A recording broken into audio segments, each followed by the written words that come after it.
네, 시청자 여러분 안녕하십니까? 구독자 여러분 안녕하십니까? 100원, 200원 후원해주시는 후원자분들께도 이제 감사의 말씀 드리고요. 제가 아직까지 유튜브에서 수익이 안 나요. 수익이 나려면 한 1년은 더 기다려야 되는데 1년을 더 기다리면 얼마나 이제 수익이 날 수 있겠느냐. 계산을 해봤더니 이 속도로 가면은 한 달에 한 10만원 정도 수익이 날 것 같아요. 뭐 억 단위의 이제 수익이 나는 사람들하고 비교를 하면은 뭐 얘기가 안 되는 거죠. 그렇지만은 저의 세상의 그런 뭐라 그래야 됩니까? 그런 취미 활동으로서 이렇게 여가 활동으로서 이제 역사 이야기를 하고 있는데요. 그렇습니다. 오늘은 생각난 김에 요청도 들어왔고 해서 고종임금의 어정쩡한 죽음에 대해서 이제 얘기를 해보도록 할게요. 예, 고종임금은 1851년도에 이제 52년도에 태어났나? 1852년도인가에 이제 태어났는데 지금도 그게 이제 기억이 나는 게 이제 그냥 집에서 이제 살았어요. 지금은 없어진 운영궁 담벼락에 있었던 생가 거기서 이제 살았는데 67년도인가요? 중앙 문화회관인가 이렇게 예술회관인가 이제 짓는다고 없애버리고 헐어버렸는데 생가가 이제 보존이 안 됐죠. 사진도 남아있지 않고. 그런데 이제 거기에 이제 살 때 운현궁이라는 이름을 붙이지는 않았어요. 운현궁이란 궁궐이라는 이름을 붙일 수가 없죠. 그래서 그냥 이제 흥선군 이하흥 저택에서 이제 아버지하고 살았는데 6살 때였어요. 어느 한 도인이 딱 지나가더니 고종 임금이 되는 어릴 적 이름이 이제 실을 제자에 그런 학렬자를 따와가지고 제황이었어요. 제황이었는데, 야, 이 꼬마, 이거 말이지, 얼굴에 이 용봉지자 천일지표라고 써있다. 도인이 그렇게 얘기를 하고 지나가요. 흥선대원군이 깜짝 놀라는 거지, 이하흥이. 왜냐하면은, 용봉지자 천일지표는 말 그대로예요. 용과 봉황의 모습이 얼굴에 아로 새겨져 있고 저 하늘에 떠 있는 해와 같은 표정을 하고 있다. 즉 다시 말해가지고 용과 봉황은 동북아시아 지역에서는 최고 권력의 상징입니다. 딱 한 사람만 갈 수 있는. 그런데 이제 재미난 것은 그때 이제 어떤 일이 벌어지느냐. 강화도령 이원범이라고 이제 유명하잖아요. 철종임금. 이 철종임금이 제가 기억하기로 구남 7년을 낳았는데 영예옹주 이제 후궁에게서 난 영예옹주를 제외하고는 다 일찍 사망을 해버렸어요. 9명의 아들들이. 그러니까 뭐 후사가 없는 상황에서 그때 제가 기억나는 것은 그때 당시에 이제 안동김씨 세도정치 하에 안동김씨들이 왕실을 겁박하고 장악을 해가지고 자기들 멋대로 이제 하고 있을 때인데 그때 이제 어떤 일이 있었냐. 김좌근이라는 사람이 이제 영정을 하고 있었어요. 안동김씨 제일 어른이었죠. 그래 이제 김좌근이가 이제 지시를 합니다. 안동김씨 집안에서 이제 해열애가 지시를 하는데 철종임금 이원범하고 촌수가 가장 가차오면서 다소 부족하고 멍청할 것. 그래야 자기들이 핫바지 저고리로 이제 조절이 가능하니까. 그런 가운데 이하흥이라는 사람이 이제 문득 이제 떠올려 보니까 자기하고의 촌수가 가장 이제 철종임금이 영조 때에서 쭉 내려오다 보면 가깝거든요.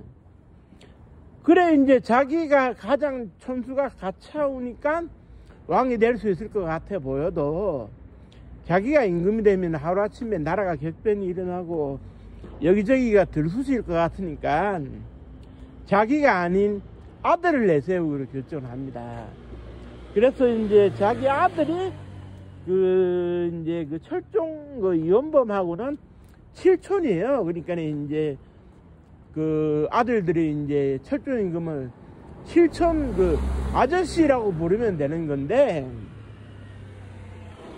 그런데 이제 흥선군 이하응은 첫째 아들보다는 용봉지자 천일지표라는 이 이야기를 들어서라도 둘째 아들 이제왕을 임금으로 추대를 하려고 해요. 그래가지고 이제 이름을 슬그머니 명복으로 바꿉니다. 이름을. 그래서 우리에게는 이명복이라는 이름으로 더 잘 알려져 있는데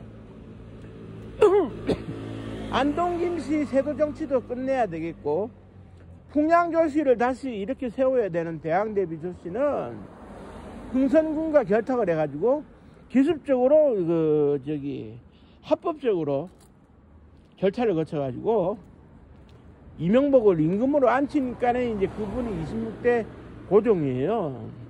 고종인데 고종의 생애에 대해서는 뭐 굳이 얘기를 하지는 않겠습니다만은 지금도 논란이 되고 있는 1905년도 을사년에 이제 조약이라고 하는 것이 우리 입장에서는 그래요. 일본의 입장에서는 총리 대신이 모든 걸 전결하기 때문에 총리 대신이 도장을 찍으면 된다 하지만은 우리는 이제 그때 당시에 뭐 이완용을 비롯해 가지고 이제 내 대신들이 도장을 찍었습니다만은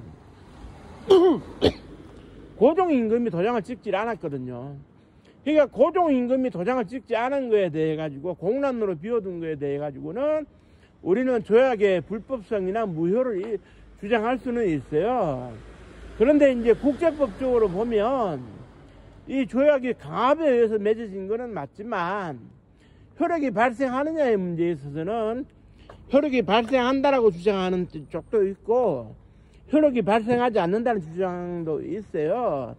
물론 그렇습니다. 우리는 찍기 싫은데 찍었기 때문에 뭐 온전한 조약은 아니겠죠. 그 이후 조선의 자주 독립을 위해서 이제 고종이 몸부림을 쳤는데요.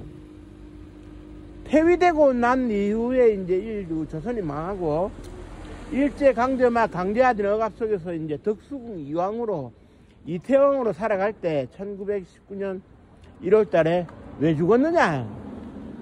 간단합니다.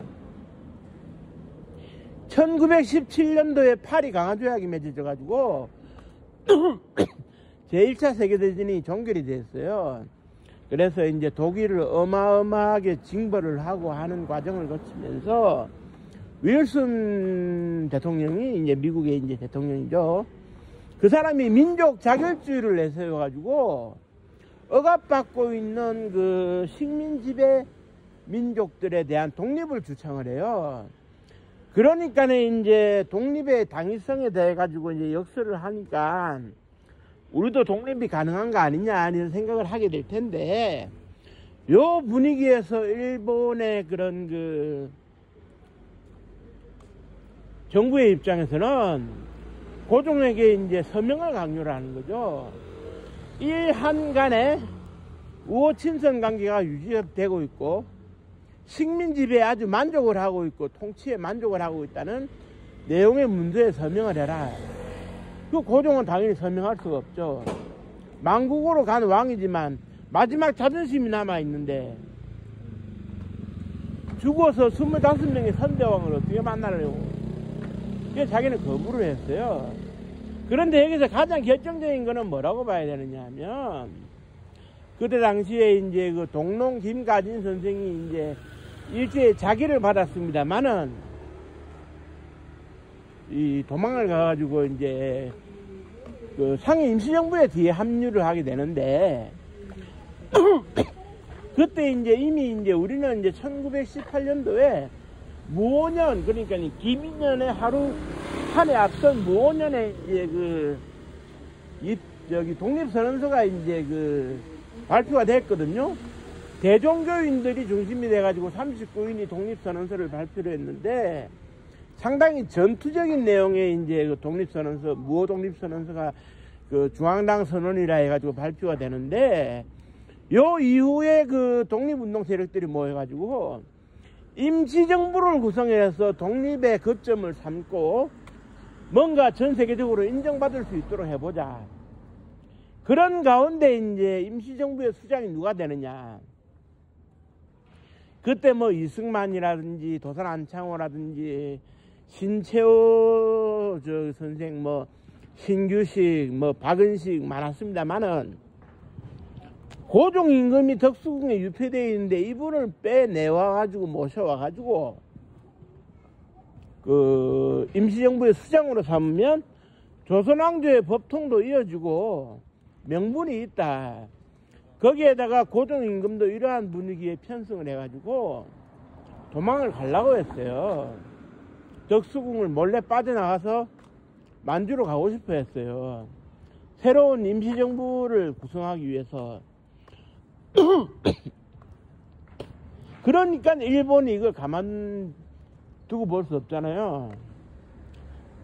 성격이 좀 유약하고 김홍육이라는 사람이 독이 든 차를 커피를 올려가지고 이빨이 망실되는 피해를 입고 정신적으로 많이 피폐해진 순종 임금 이청의 경우에는 도전을 하지 않았는데 고종 임금은 일제에 계속 도전을 하고 있었거든요. 그러니까 일본이 눈에 가시로 여기고 이제 그 고종을 이대로 두면 안 되겠다. 그건 뭐 독사를 시도를 하는 거죠.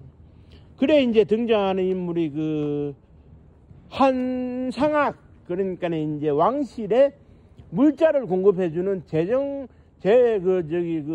물자를 제공하는 기획관리실장 역할을 하는 그 한상학과 촉탁 의사로서 고종의 이제 의료를 담당했던 안상호가 지금으로 치면 비상일 겁니다. 그 무색무취가 이제 가능해야 되기 때문에 냄새도 안 나고 색깔도 변하지 않는 가루약을 타야 되는데 거기에 가장 적합한 게 이제 되게 비상이거든요. 조선시대에 사역으로 많이 썼던 비상인데 그 비상을 그때 당시에 매일 저녁에 자기 전에 이제 그 식혜를 한 대접을 이제 석간수라는 아주 좋은 물을 가져와 가지고 식혜를 한 대접을 마치는 고종 임금의 사에 대해서 식혜에다가 이제 비상을 탄 거예요. 비상을 타고 이제 그 다음에 이제 이제 돌아가시고 그리고 이제 식혜를 올리는데 가담한 궁녀 두 사람이 이제 어머니의 죽음을 당하게 되고 그런데 이제 독살이라고 하는 것은 간단해요. 고종 황제의 시신을 염을 할 때 그 고종 황제의 몸 상태를 보면 독살인지 아닌지가 금방 이제 구분이 나는데 임금이 입고 있는 옷을 골룡포라 그러죠. 그런데 이제 그때 당시에 몸이 부풀어 올라가지고 골룡포를 벗길 수가 없어가지고 가위로 찢어야 했다. 그래가지고 골룡포를 벗기니 살점이 묻어 나왔다. 그리고 치아가 다 망실돼가지고 목구멍에 다 빠져 있었다. 이런 것들이 전형적인 독살의 이제 정황이거든요. 물론 일본에서는 지금도 이제 부인을 하고 있고 역사 기록으로 남기지는 않고 있어요. 남의 나라 식민지의 그 망국의 왕을 자기네들이 독살을 시켰다 이러면은 자기네들의 체면이 어떻게 되겠습니까? 상당히 이제 일본으로서는 이제 그 명성황후 민씨를 살해한 것으로도 국제적으로 악명이 자자했는데 남편이었던 고종 임금까지 그렇게 독살을 한다고 이제 해가지고 전 세계에 소문이 나면 전 세계 가장 악질 민족으로 이제 거듭날 거 아니겠습니까?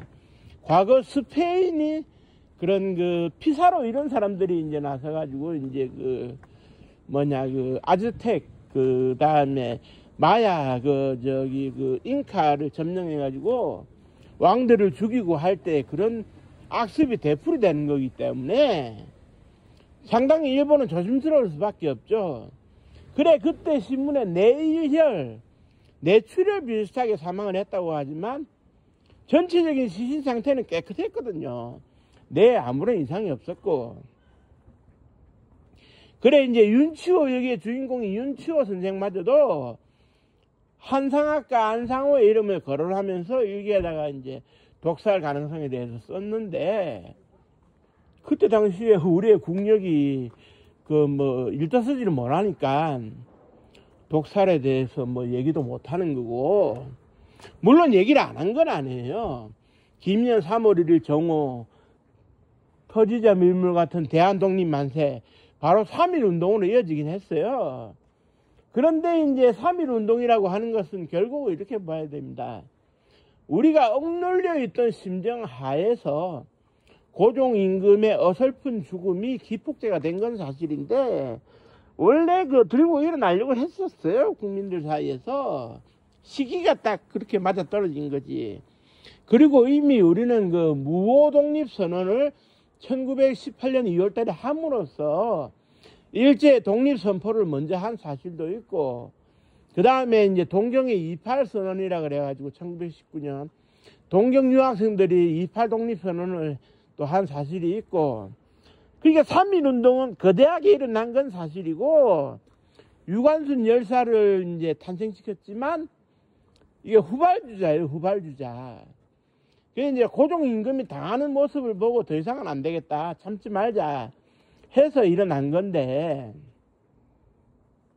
그 뭐라 그래야 될까요? 그 고종의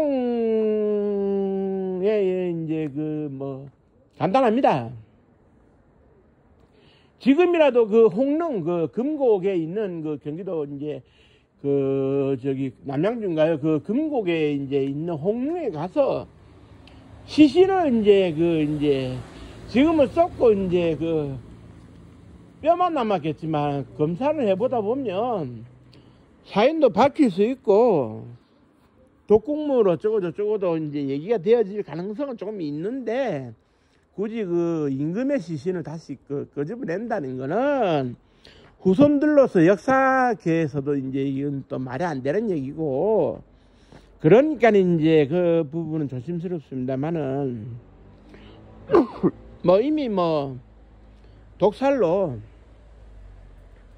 정설로 굳어진 마당에 더 이상 뭐 부인해봤자 소용없는 일이고, 나라 이런 이 서름하에서는 결국 별의별 일이 다 일어나는 겁니다.